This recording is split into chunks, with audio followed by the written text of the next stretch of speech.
Hoy está con nosotros César Hildebrand, escritor y periodista de reconocida y muy meritoria trayectoria, y a quien no es necesario pues, presentar formalmente, ¿no? Porque todo el mundo lo conoce, de modo que sencillamente le damos la más cordial bienvenida. Gracias. Y quiero iniciar esta conversación recordando lo siguiente. Hace años, alrededor de 20, cuando yo estuve en Cable Mágico Cultural, en el canal 14, ¿no? Recuerdo que un día anuncié en un programa que próximamente me iba a ocupar de la patrona de la televisión, ¿no? Entonces recuerdo pues que la gente pensó inmediatamente pues que la televisión que todos conocemos, ¿no? Que es esa transmisión a distancia de imágenes mediante ondas hertzianas, era la televisión a la que yo me estaba refiriendo, ¿no? Entonces dijeron, bueno, fíjate, tiene una patrona, ¿no? Así pues como la ciudad también tiene otra patrona, en fin, va a ser interesante. Pero luego yo les aclaré, pues más adelante, que no me refería a esa patrona, ¿no? Sino a otra patrona que por supuesto ya desconocían. Claro, yo conté esto inicialmente para demostrar que la gente estaba tan imbuida de televisión, la televisión había entrado tanto en este país, que no podían pensar sino en esa televisión, en la televisión de la caja boba, ¿no? Pero no se les imaginaban que podía haber otra televisión. Bueno, entonces sencillamente les expliqué pues, que había que fijarse en la etimología, ¿no? Que era la visión a distancia, y que yo me estaba refiriendo a algunas iluminadas, algunas mujeres místicas, ¿no? Que tenían esta facultad incomún, ¿no? De ver cosas a distancia y como si hubieran estado en el lugar de la ocurrencia sin estarlo, ¿no? O sea, podían pues estar a miles de kilómetros y sin embargo después referían exactamente lo que había pasado, pero no habían estado ahí, ¿no? Entonces habían televisado los acontecimientos, ¿no? Bueno, entonces claro, yo conté esto porque dije, ahora solamente la televisión en la que todo el mundo piensa es la televisión pues, que todos conocemos. Yo creo que la televisión aquí, después me dirás qué opinas, tuvo la gran facilidad de estar en la casa, cosa que no tuvo el cine nunca, porque había que ir a un local. Pero en la casa tenías la televisión ahí, inicialmente tú recuerdas pues estaba en el comedor la televisión, entonces ya para comenzar interrumpió la sobremesa o la anuló, ¿no? Y luego, bueno, se mudó de lugar, estuvo en el hall, en la sala de recibo, en fin. Llegó al baño, creo. Claro. Para ser coherente. Para ser coherente. Pero esta ya presencia del televidente, de lo que Sartori llama pues el Homo videns, en realidad es el Homo televidens, ¿no? Fue cada vez más creciente, entonces sencillamente pues se posesionó ya de esta intimidad hogareña y la desplazó completamente, ¿no? Creo que toda nueva innovación tiene una serie también de inconvenientes, no solamente son conveniencias las que trae, ¿no? Última vez que estuvo acá el filósofo y el científico Mario Bunge, en una conversación muy breve que tuve con él, él insistía en eso, ¿no? Es decir, por ejemplo, todos los males que también ha traído la computadora, no solamente son bienes, pues, ¿no? Entonces recuerdo que dio una conferencia sobre eso, sobre la computación, y entonces enumeró pues los inconvenientes también de eso. Él decía, ¿no? Imagínense ustedes, para mí, viéndolo con ojos científicos, este mono desnudo que es el hombre, ¿no? Que es una cuestión pues completamente primitiva, está frente al invento más extraordinario del siglo XX. Entonces es absolutamente incongruente que este hombre primitivo esté frente a ese invento, ¿no? Pero es así, pues le decía yo, bueno, no hay nada que hacer, pues. Entonces, la primera cuestión que quiero poner sobre el tapete es cuáles son las consecuencias o qué repercusiones ves tú desde el advenimiento de la televisión entre nosotros, poco más o menos, si no estoy mal informado, en el año 58 me parece que ya... La comercial, la 57 fue la nacional, justamente claro, con este canal. Claro. ¿Cuáles han sido las consecuencias de esa propagación? A nivel educativo y cultural, con el paso del tiempo, devastadoras. Se ha empobrecido la comunicación, se ha empobrecido la masa crítica de inteligencia en el Perú, se ha reducido considerablemente por muchas causas, pero una causa sin lugar a dudas es la televisión y los paradigmas que vende, que produce, que recrea. Y además hay un proceso de decadencia en los últimos 15 años o 20 años de la televisión comercial. Los contenidos son cada día menos exigentes, más brutales y más tendientes a la barbarización de la especie, ¿no? O sea, si la televisión gobernara, nosotros tendríamos que estar en calzoncillos en este set y con un par de garrotes, por si acaso, si la televisión realmente pudiese ejercer la dictadura que quisiera. Yo la veo mal. Yo he estado en la televisión mucho tiempo y nunca la he visto peor, la televisión comercial, que hoy. Nunca.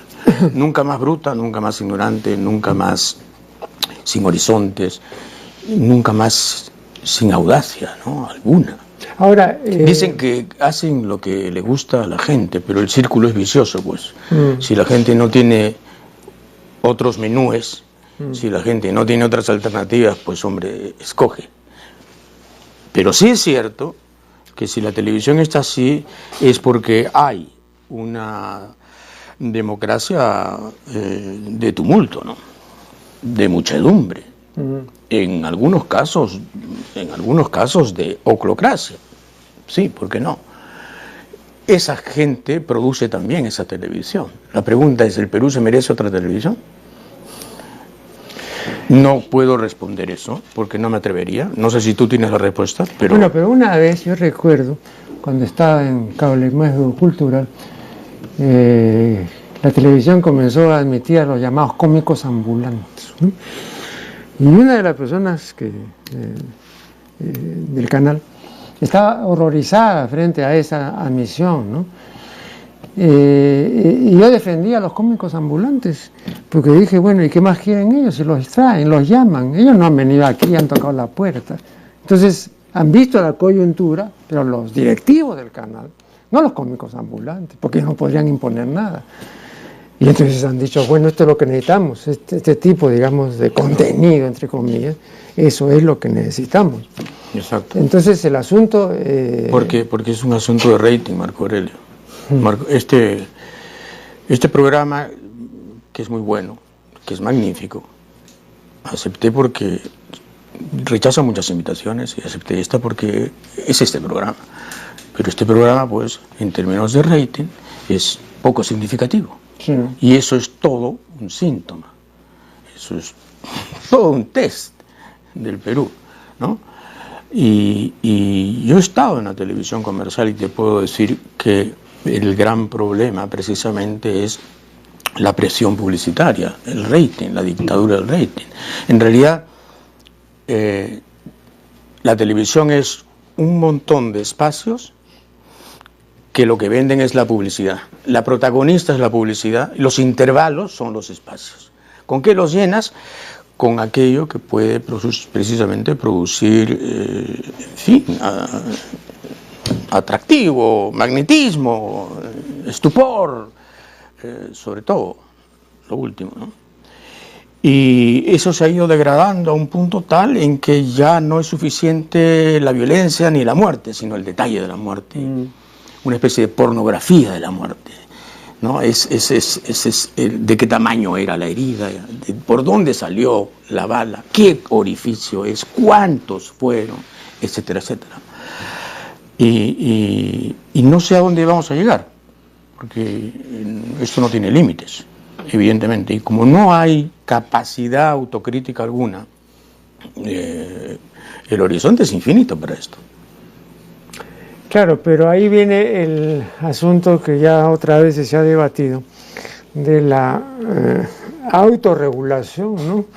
O, claro, yo aquí, y más de una vez, conversando con Fernando Vivas, que defiende la autorregulación, él me decía que era la única salida, ¿no? Entonces yo le recordaba que cuando Herbert Marcuse estuvo en Berkeley, en la Universidad de Berkeley, en la época de los 60, ¿no? La protesta juvenil y todo lo que tú conoces. Le preguntaron también eso. Oye, usted, ¿qué hacer con los medios de comunicación masiva? ¿Qué hacer? Hay que intervenirlos, pues. Yo a los 3 meses comienzo a cambiar la mentalidad de California. Mientras que se diga y se hable, no se puede hacer nada, pues. Entonces, esa es una medida drástica, ¿no? Bueno, acá se asustan, ¿no? Entonces te dicen, pues, cualquier cosa, ¿no? Pero no es necesario intervenir, basta apelar al artículo constitucional que dice que los medios de comunicación deben contribuir a la educación y la cultura. Lo dice la Constitución del 93, ¿eh? Estoy hablando de la fujimorista, la impuesta, la dictatorial. Ya no te digo la del 79. Así que la Constitución, pero la Constitución, como tú sabes, es un libro humorístico en el Perú. Claro. La pudo haber escrito Sofocleto. Es para matarse de risa la Constitución. Vamos a hacer acá una primera pausa y ya retornaremos.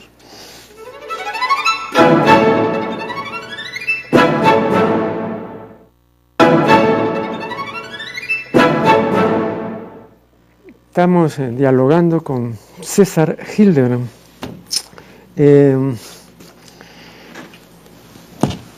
Este televidente que ahora se dice víctima o dicen que es víctima de una serie de males ocasionados por la televisión, es un resultado de una televisión que adviene a mediados de la década de 1980 o un poco más adelante, pero no muy adelante, ¿no?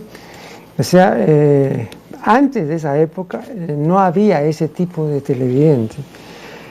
El televidente que surge después es un televidente que ya está de suyo alterado o ya busca ciertas cosas, como por ejemplo el que probó drogas y entonces quiere seguir probando y quiere seguir experimentando y quiere seguir hundiéndose, ¿no?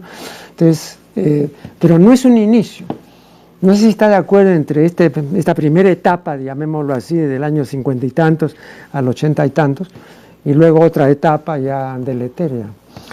Sí, básicamente estoy de acuerdo.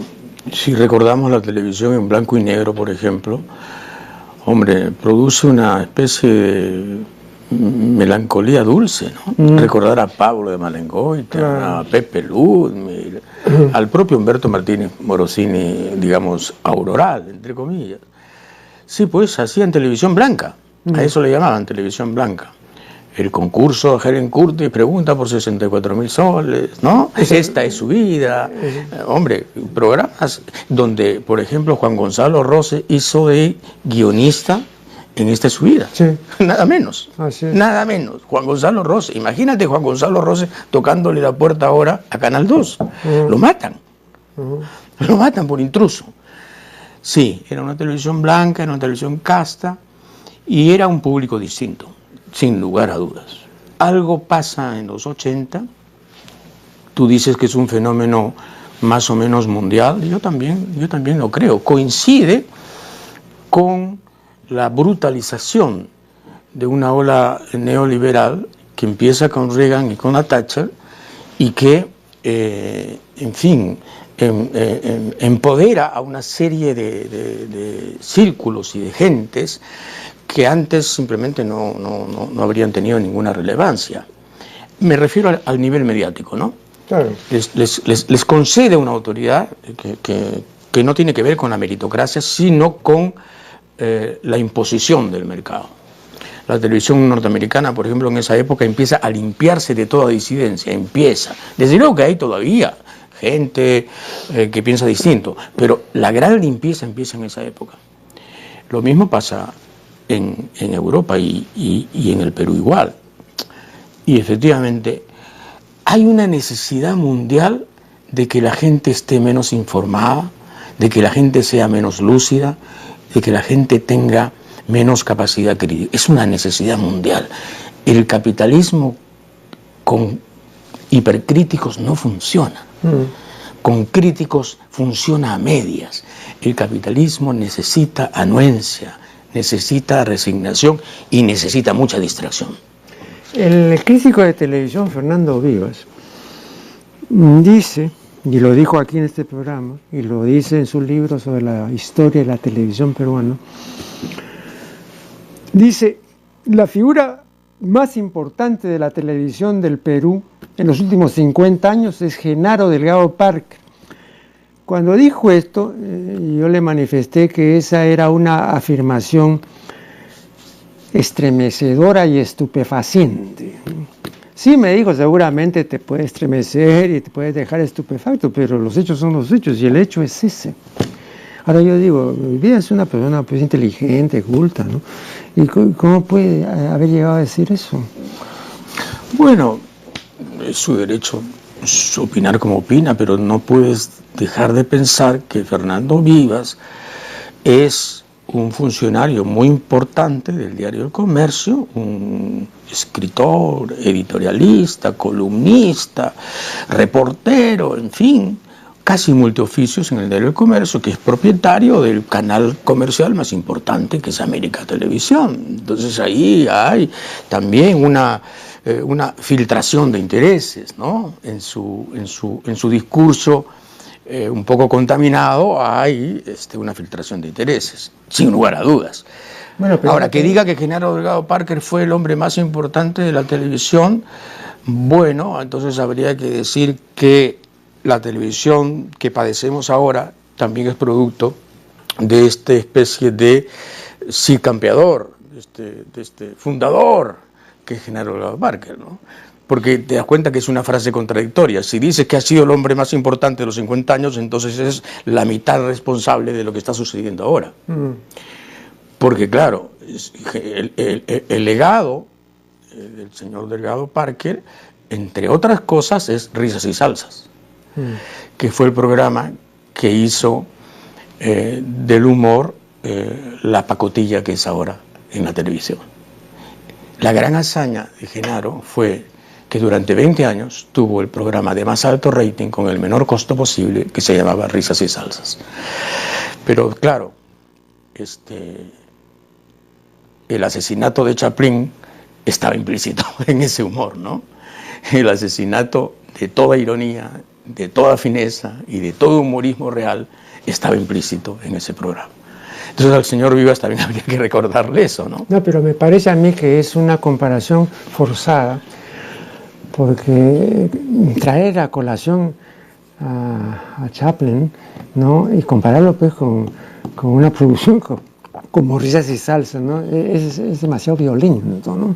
Claro, pero justamente quiero ser violento para que la gente entienda que el humor no estaba pues en Risas y Salsas, estaba, en fin, la parodia grotesca, la caricatura gruesa, la chabacanería, sí. Sí, no, pero digamos, te comienzan a hollar la trocha, digamos, del facilismo, que es una de las características de la llamada posmodernidad y de la era digital y de la sociedad informática. El problema de esta nueva etapa es que tenemos cuatro ismos, ¿no? En primer lugar, tenemos el inmediatismo, ¿no? En segundo lugar, tenemos el fragmentarismo. En tercer lugar, tenemos el superficialismo, ¿no? Y luego tenemos el facilismo. O sea, estos son cuatro ismos que están en todo y que están despotenciando al ser humano porque dependen, ¿no?, de la multiplicación de prótesis, o sea, de adiciones. Entonces ahora tú no podrías concebir a un ser humano común y corriente sin la cantidad de prótesis que cualquier ser humano tiene, comenzando pues por el celular y 20 cosas más, ¿no es cierto? Si tú le quitas todo eso, entonces lo dejas desprotegido completamente, no sabría qué hacer. Cada adición es una pérdida de alguna facultad o una disminución de esa facultad que ya no se va a usar, ¿no? Sí. Entonces, claro. Entonces, pero no hay humanismo posible ahora. Claro, pero ya eso, pero tampoco ya eso es reversible. O sea, sencillamente el asunto es así y bueno, yo recuerdo, seguramente también tú lo vas a recordar, que cuando se popularizó la calculadora automática, ¿no? Tú ibas a cualquier cambista y digamos que el dólar estaba a 3 soles y le decían, dame $10, no podía ser ya mental. Ese es el problema, ¿no es cierto? O sea, no, si tú ves aquí que apretando esto, que jalando esto, ya te evitas, ¿no?, el esfuerzo o el pequeño esfuerzo, ¿no? Entonces comienza a lastrarse. Sí, pero digamos que podrías pensar que evitarte labores menores, como multiplicar o sumar, eso te daría tiempo para pensar en cosas mayores, pero no sucede eso. No, pues. Es que no usas la calculadora para no pensar en cosas, y tampoco piensas en cosas mayores. El problema es fundamentalmente la frivolización de la agenda, ¿no? No, pero... Este antropoceno, que ya se llama así, esta era espantosa en donde el hombre destruye el planeta y no hace nada básico para evitarlo, da una idea de que la estupidización humana, y ese es un tema recurrente en ti, es universal, absolutamente universal, y que tiene que ver muchísimo con una clase política que no está a la altura de los desafíos y que probablemente ha sido producida por las corporaciones precisamente por eso, porque no está a la altura de los desafíos. Le debe mucho más a la British Petroleum que al futuro. Por ejemplo, la clase política inglesa. El fracaso de las COPs, este nuevo fracaso de la COP París, que está dando mediocridades, que está dando, en fin, generalidades, consejos de perogrullo, otra vez, compromisos que no se cumplen, etcétera, etcétera, tiene una idea de lo suicida que es el ser humano. Vamos a hacer acá una nueva interrupción y ya regresaremos.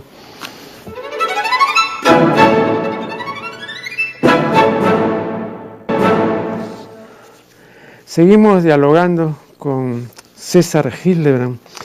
Yo he sostenido en más de un artículo, ¿no?, que con la sociedad informática y con la era digital advienen 4 ismos, ¿no?, que son los 4, son peligrosísimos, ¿no? El inmediatismo, el fragmentarismo, el facilismo y el superficialismo, ¿no? Entonces ahora hay toda una delegación de capacidades y de facultades que ya no hay que hacer porque están los aparatos y los adminículos que hacen lo que ya la gente no quiere hacer o que ya no puede hacer o que no quiere aprender a hacer, etcétera, ¿no? Ahora, me parece ilusorio querer revertir esta tendencia, ¿no? Pero visto así, desde el punto de vista puramente intelectual y objetivo, ¿qué se podría hacer si es que se puede hacer algo? Pero ¿tú no crees que eso que estás describiendo es parte de una política global trazada premeditadamente para que precisamente la gente no se ocupe de lo importante? Bueno, pero eso supondría que hay ahí un genio maléfico. No. Puede haber perfectamente una concertación de intereses en la aldea global. Esto es muchísimo más factible que antes, ¿no? Antes. No, pero para eso necesitas una persona inteligente, pues no. Pero es que hay, evidentemente, en Chicago. Se han creado políticas que después Kissinger ejecuta y los think tanks de los conservadores han sido a nivel universitario primero importantísimos y luego a nivel de implementación política decisivos en Estados Unidos y en América Latina como consecuencia. Yo sí creo que hay no una conspiración diabólica, pero sí una concertación muy armónica, casi musical, de intereses mundiales para que la gente sea lo que tú describes, la gente de los pulgares móviles, la gente que va a llegar a ser simplemente pulgares, sus pulgares. Yo he visto escenas espantosas, ¿no? 2 novios en un restaurante, cada uno ejerciendo sus pulgares sobre determinadas teclas de sus respectivos y sendos teléfonos inteligentes, donde lo único inteligente ahí era el teléfono, evidentemente. Claro. Media hora cada uno en su soledad tecnológica, en sí mismado, en su nadería, evidentemente. Y eso te dice mucho, pero claro, la pregunta es, ¿a quién le interesa tanto eso? ¿Por qué se fomenta tanto eso? ¿Por qué si no tienes un smartphone estás fuera de la competencia? ¿Por qué te exigen tanto eso? ¿Por qué te acosan tanto? Hay un interés, pues, Marco Aurelio. El asunto es que tú a veces piensas de modo tan abstracto, tan sólidamente abstracto y tan elocuentemente abstracto, que te olvidas que hay un contexto social y político. Hay intereses de por medio. Esto no es gratis. Este mundo que vivimos, de espaldas a lo verde, este mundo donde estamos por exterminar especies valiosísimas, este mundo que va a terminar en la quinta gran extinción del planeta Tierra, que tiene 4.600 millones de años, no es gratis. Lo han inventado. Lo han inventado las grandes corporaciones, los grandes intereses, que son los que dominan todo, todo. Nosotros, que somos una minúscula sucursal aquí en Perú, una mota de poca relevancia, también estamos sujetos al dominio de 4 bancos, 3 financieras y 5 grandes firmas, que son las que controlan todo. Son los chicos de la CADE, pues, los que invitan a Acuña para hacerlo de los suyos. No vaya a ser que salga por la libre el señor Acuña. Y yo sí creo que hay explicaciones sociales, y por lo tanto, yo sí tengo esperanzas de que esto pueda cambiar. Va a ser archidifícil, por supuesto. De pronto no va a ser... ¿Pero sobre qué base tiene estas esperanzas? Bueno, cuando yo escucho, por ejemplo, a Pablo Iglesias, como lo escuché anoche en un debate televisivo para las elecciones españolas en Canal 3 o Canal 6 de Madrid, cuando escucho a un tipo como ese, digo, hay esperanzas. Porque Pablo Iglesias es un tipo que precisamente ha reunido la indignación de su generación, que ha podido tener información suficiente para construir una plataforma de cambio verosímil y te lo ofrece. Entonces ya depende de ti si la escoges o no. Si escoges el continuismo, la inercia, la agonía, o escoges el cambio. Pero por lo menos se abren posibilidades en algunas partes del mundo que nos dicen, hombre, esto no es inexorable. El libreto no tiene que ser uno solo. Hay posibilidades de desentonar, de desafinar. Tienes razón tú en decir que esto es muy difícil, que en algunos casos ya es irreversible. Lo que le hemos hecho al planeta ya es irreversible. El planeta va a aumentar su temperatura en 2 o 3 grados. Eso ya es irreversible. El asunto es que no llegue a 6. El asunto es que no llegue a 6. Ahora, yo recuerdo, ¿no?, que cuando leí hace muchos años el libro de Karl Menninger, ilustre psiquiatra, titulado El hombre contra sí mismo, vi la declaración perfectamente fundada de que la mitad de la destrucción que hay en el hombre y en el planeta es autodestrucción, ¿no? De que es un error pensar de que solamente nos destruimos los unos a los otros. No, también nos Entonces toda la obra de Menninger es una explicación o un intento de explicación, ¿no?, acerca de esta autodestrucción. Entonces, en el comportamiento actual del Homo videns, ¿no?, hay también un proceso autodestructivo. O sea, no solamente estamos destruyendo nuestro hábitat, estamos destruyendo el planeta y estamos embarcados en una serie de correrías demenciales, sino también que nos vamos destruyendo. Y no hay ninguna especie que destruya su hábitat y que se destruya, que yo sepa, por lo menos ninguna especie importante, ¿no? Entonces también esa es otra singularidad que nunca se tuvo en cuenta, ¿no?, porque se creyó de que éramos lo suficientemente racional como para no estar embarcados en ¿no?, como diría Silvia Plath, en llamativo striptease del acabamiento, ¿no? Un striptease interminable, pero nos vamos aniquilando, ¿no? Sí, pero si lo consideramos eso como un destino inflexible, la otra alternativa es el suicidio, que siempre será el gran problema. Bueno, eso decía Camus, pues es el único problema importante de la filosofía. El único problema de la filosofía es el suicidio, ¿no? El verdadero problema. Claro. Pero yo soy un lector asiduo de Émile Cioran, que es también una de tus lecturas seguramente. Claro, ¿no? claro. este rumano genial. Y hay una entrevista que le hicieron alguna vez y Cioran, bueno, desplegaba esta especie de estética del pesimismo, ¿no? Porque es un pesimista, era un pesimista que decía las cosas con tanta belleza que imantaba, ¿no? De verdad, daba ganas de ir con él al agujero negro que nos proponía, ¿no? Y debatirnos ahí, en la nada.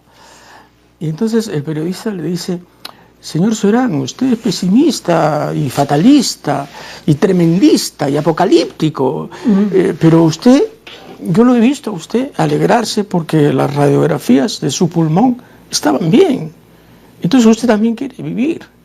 Y Cioran decía: sí, es cierto, porque la vida no es opcional, es un mandato. ¿No? Y yo soy como todos, quiero vivir y voy al metro. Y eso es un poco lo que nos puede pasar a los que creemos que hay una estética del pesimismo, ¿no? No podemos perder el vínculo con la posibilidad del cambio, porque si no, entonces la otra alternativa es tomarnos 40 nembutales, ¿no? Hacer lo que hizo algún poeta que tú me contabas al principio del programa que hizo al final de su vida. Y yo no quiero. No. Pero para eso tienes que tener una lucidez. Estaba citando hace un momento a Bradbury. Y recuerdo una cita muy interesante, y que la digo brevemente, ¿no? Dice Bradbury: todas las mañanas cuando me levanto piso una mina. Esa mina soy yo. Después, el resto del día me dedico a recoger los pedazos. Bueno, ese tipo de lucidez, ¿sí? ¿No? De un proceso de autodestrucción, pero con una plena percatación de que es así. O sea, no haya posibilidad de engaño ni nada, ¿no? Claro. Y luego esta cita otra que se... Pero fíjate que Bradbury escribió preciosos libros, sí, ¿verdad? No es que pisó la mina y ahí terminó. Hecho pedazos, ¿no? Troceado casi por sí mismo. No, escribió Fahrenheit 451, que es una de las mejores cosas que he leído en mi vida. Escribió Cuentos marcianos, escribió maravillas. Hombre, es el fundador de todo un género. Ahora también yo quería citar en este contexto a Jean-Paul Sartre, ¿no? Que tiene una frase que a mí me gusta citar porque tiene miga y substancia y es muy breve. Dice: tal vez podamos curarnos de una neurosis, pero no podemos curarnos de nosotros mismos. Yo creo que es así. Bueno, vamos acá a hacer una nueva interrupción y ya volveremos.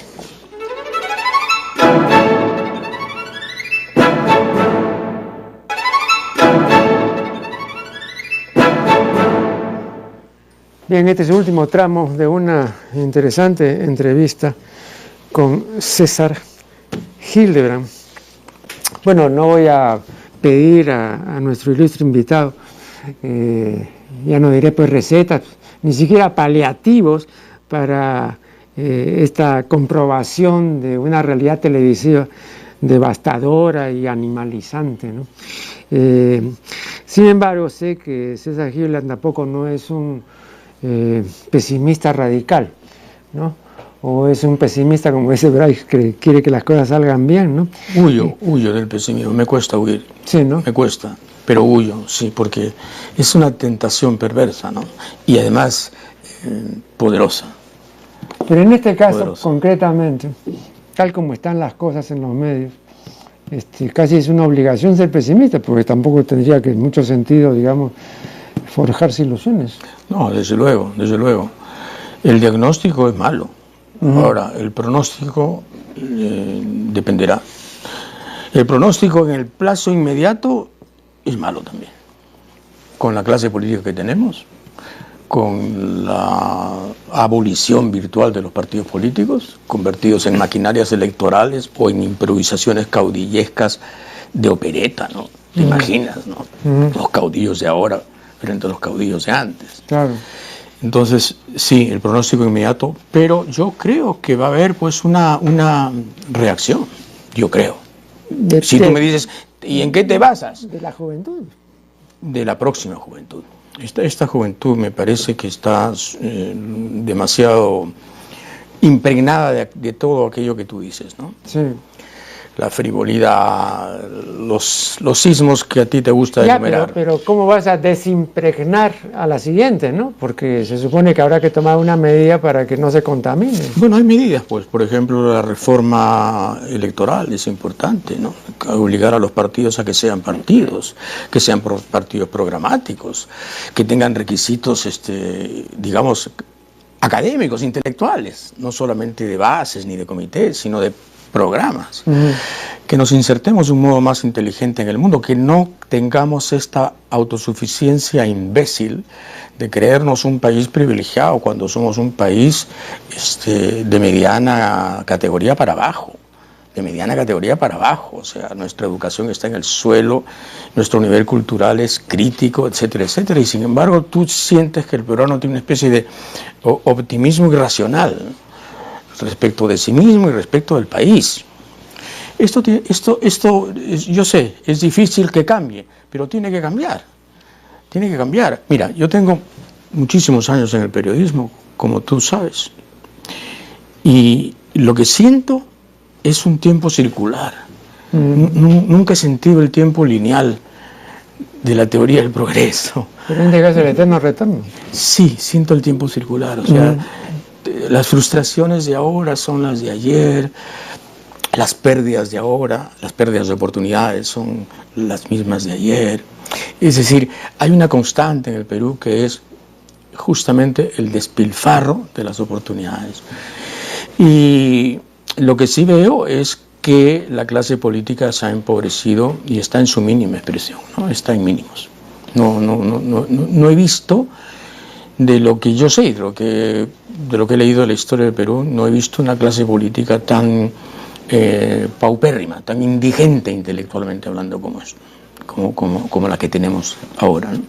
Se vio en la CADE última, ¿no? Discursos penosos, un demagogo profesional casi andaluz, con perdón de los andaluces, hablando flores y prometiendo maravillas y voluntarismos imposibles. Ese fue el más aplaudido. Ya no hablemos de Acuña, ¿no? Ya no hablemos de Toledo, ya no hablemos de la señora Keiko, que paporretea todo aquello que puede limpiar su imagen respecto del papi que en realidad encarna. Entonces, claro, por ahora estamos fritos. Pero para decirlo en resumen, por ahora estamos fritos. Pero Bernard Shaw dijo, hablando de la democracia, que la democracia era el sistema que permite equivocarse libremente. Entonces aquí el sistema permite eso, ¿no? Entonces sencillamente los votantes no deciden su voto por el contenido del discurso, ni si fue reiterativo y se dijo una serie de trivialidades. Eso no decide el voto, ¿no? Sino cosas completamente ajenas, ¿no? Acá me gusta porque es muy simpático, o esta señora sí porque parece que es trabajador, etcétera. Cosas que están completamente fuera al margen de la ideología, ¿no? Completamente cosas así de la vida diaria. Claro, pero digamos, cuando hay algunos paréntesis anómalos, por ejemplo, en el caso de la última elección, ¿no? Cuando se presentó un candidato y dijo, yo quiero cambiar esto y esto y esto y esto y esto, y esto se va a convertir en la gran transformación, y después le dijeron, no, de ninguna manera, si no votamos por ti. Entonces, muy bien, voy a ceder en esto, pero queda este núcleo duro de transformaciones y esta es mi hoja de ruta. Innegociable. Bueno, ¿qué pasó? Lo secuestraron, lo tomaron, lo cooptaron, lo castraron y lo convirtieron en un presidente funcional a los grandes intereses. Entonces, ni siquiera es que a veces la gente vota por determinados mensajes, porque aquí el crónico ganador, el sempiterno ganador, el eterno ganador es el orden establecido. El mariscal Benavides sigue mandando acá, evidentemente. Y eso es lo que hay que romper. La democracia, efectivamente, en muchos países es un espejismo quinquenal, en donde nos hacemos la ilusión de que votamos. Al final de cuentas, no importa por quién votes, al final gana quien pone el dinero. a quien le debes, ¿no? Pero también hay otro argumento relacionado con las características de nuestra especie. Y por esas características es muy difícil que la democracia triunfe, no acá, en cualquier parte. ¿A qué me refiero? Nuestra especie es jerárquica y territorial. Bueno, toda especie jerárquica y territorial no es igualitaria. La democracia es igualitaria. Entonces es imposible que, digamos, en una especie que es... Lo único que le es normal a nuestra especie, desde el punto de vista evolutivo, es mandar o someterse. Pero sentirse igual a los demás o decir todos vamos a ser hermanos, eso puede hacerlo, ¿no? Pero demanda tal esfuerzo y el ser humano ha tenido tanta repugnancia siempre a esforzarse y a responsabilizarse que entonces prefiere lo otro, ¿no? Entonces recuerdo... Claro, bueno, ese fue el sueño del socialismo real, ¿no? Claro. Y miren en qué terminó. Claro. La igualdad convertida en una ploma dictadura de unos cuantos. Sí, pues, pero de lo otro también salimos a un callejón sin salida. No, mejor dicho, nos quedamos ahí, porque yo no veo cómo así, mientras que haya esto que tú has indicado con... Solo algo nos puede salvar al final, Marco Aurelio, y es que la extinción va a producir, no en esta generación ni en la próxima, en 100 años, tal nivel de terror que es posible que ocurra una suerte de transformación sometida al miedo, que es probablemente la única transformación factible en nuestra especie, ¿no? Al final fue Robespierre el que impuso los derechos humanos, el terror. El terror fue el que creó los derechos humanos de los que ahora hablamos, ¿no? En la Europa democrática. Bueno, pero fue el terror, fue la guillotina. Bueno, el terror a la extinción, cuando haya ciudades como Lima sometidas a un crecimiento de 5 o 6 metros del nivel del mar, cuando haya islas que desaparezcan y cuando el clima haya cambiado de tal modo y cuando la acidez del mar haya extinguido la mitad del plancton, que eso es lo que va a ocurrir, y eso es lo que prevén los científicos, cuando el dióxido de carbono empiece a embrutecer aún más a la gente, ese terror es posible que produzca un gran cambio en la humanidad, que se deshará de esta clase política absolutamente impresentable a nivel mundial y creará liderazgos de emergencia que son los únicos que nos pueden salvar. Al final esa es, fíjate, la esperanza verde en la que uno puede sostener la existencia. Luchar por ello es lo que a mí me mantiene. Luchar por ello es lo que a mí me mantiene. Porque de otra manera abandonamos el barco y nos dedicamos al periodismo, ¿no? Borges decía que no hay nada más difícil que el periodismo, porque el periodismo consiste en fingir que todos los días pasan cosas importantes. Claro. ¿No? Claro. Cosa que es absurdo, ¿no? No pasan todos los días cosas importantes. Todos los días pasan estupideces. Borges tenía en eso mucha conciencia de lo que podía valer o no algo de su propia producción. Hay una anécdota que él mismo ha referido. Tú sabes que su primer libro de poemas se titula Fervor de Buenos Aires. Fervor de Buenos Aires. Claro, y entonces llevó, porque él trabajaba en una revista por entonces, y entonces se presentó pues con 200 ejemplares, ¿no? Del Fervor de Buenos Aires. Y el director le dijo, pero ¿qué cosa quiere? ¿Que vamos a vender nosotros aquí a través de la revista? No, de ninguna manera, dijo Borges. Yo he traído todo esto porque quiero que haya un pequeño concurso para regalar esto a los ganadores, ¿no? Pero no, ni loco que estuvieron. Porque he sido ya lo suficientemente loco para publicar esto.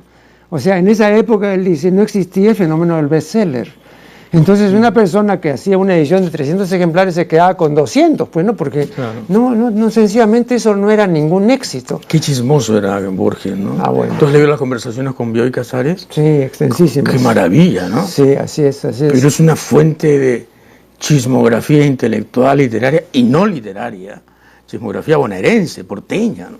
No, y aparece ahí un Borges, que tú recordarás, aparece un Borges que no aparece en otras partes, y es un Borges de del chiste grueso. Del chiste grueso. Sí, de conventillo. De conventillo, ¿no? Exactamente. Sí, 2 o 3 ejemplos, ¿no? Me resultaron muy simpáticos. Es decir, chistes buenos, ¿eh? Sí. Pero que no te los imaginas en Borges. Porque, Sí, bueno, que tenía una apariencia muchísimo más sofisticada, claro, contenida y refinada, ¿no? Claro.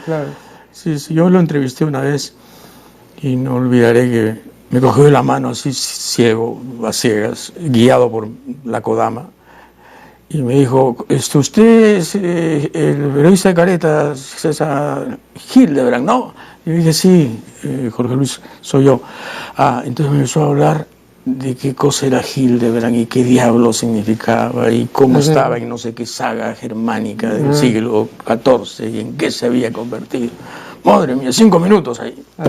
Hacía alardes. Ajá, claro. Hacía alardes. Bueno, pero era un tipo exquisito. Claro. No, y además ese tipo de ser humano sale pues una vez cada 500 años, ¿no? Y también esa es otra rareza, ¿no? ¿Te das cuenta de la frecuencia de talento del siglo pasado con respecto de este siglo? O sea, ¿cómo es que hemos perdido masa crítica? Bueno, todavía no tenemos una perspectiva o una retrospectiva suficiente, ¿no? Porque, sí, no, claro, pero 15 años es poco. No, me refiero al siglo pasado y al siglo XXI, tal como lo consideran historiadores como Eric Bosman, ¿no? Que dice que el siglo XX termina en 1989 en realidad, claro. ¿no? Y que el siglo XXI empieza el 89. Entonces tenemos un poquito de más años. No, me refería, en resumen, al poco talento que veo ahora, ¿no? En relación a, en fin, compara lo que se produce ahora con el boom. No, pero entre nosotros también, César, compara tú a la generación del 900, ¿no es cierto? Wow. Y esa gente no ha tenido... Compara nada más que a Sánchez con Cotillo. Y sal corriendo, ¿no? Claro. Sal corriendo, hay que salir corriendo. Wow. Sí. Cómo nos hemos empobrecido. Y eso es bueno que el Perú y la gente lo acepte, lo tenga como conciencia, lo que nos hemos empobrecido culturalmente, lo poco que somos culturalmente. Hay líderes que dicen teníanos, habíanos. Dios mío, ¿qué es esto? Frasioclastas, ¿no? Frasioclastas. Destructores del idioma. Pues. Sí, idiomicidas. Sí, terrible, ¿no? No, y además, para usar una palabra que le gustaba a Ángel Rosenblatt, ¿no? El famoso lingüista maestro de Marta Hildebrand. Venezolano. ¿No? Sí, venezolano, ¿no? Vericidas. Los vericidios están a la orden, pues, en el campo de la política, y todos los días vemos a vericidas y se cometen vericidios y nadie dice nada. Y otro detalle acerca de esto, con eso terminamos porque desgraciadamente ya se vence el tiempo. Has notado, creo que lo dije en algún artículo, que en ninguno de los idiomas importantes hay el antónimo de mentir. En todos hay siempre un verbo para no decir la verdad, ¿no? Pero para decirla, ¿no? Un amigo sugirió veracear, de veraz, ¿no? Pero bueno, ¿no? Otro dijo ortologar, ¿no? Tampoco, pues no, ninguno.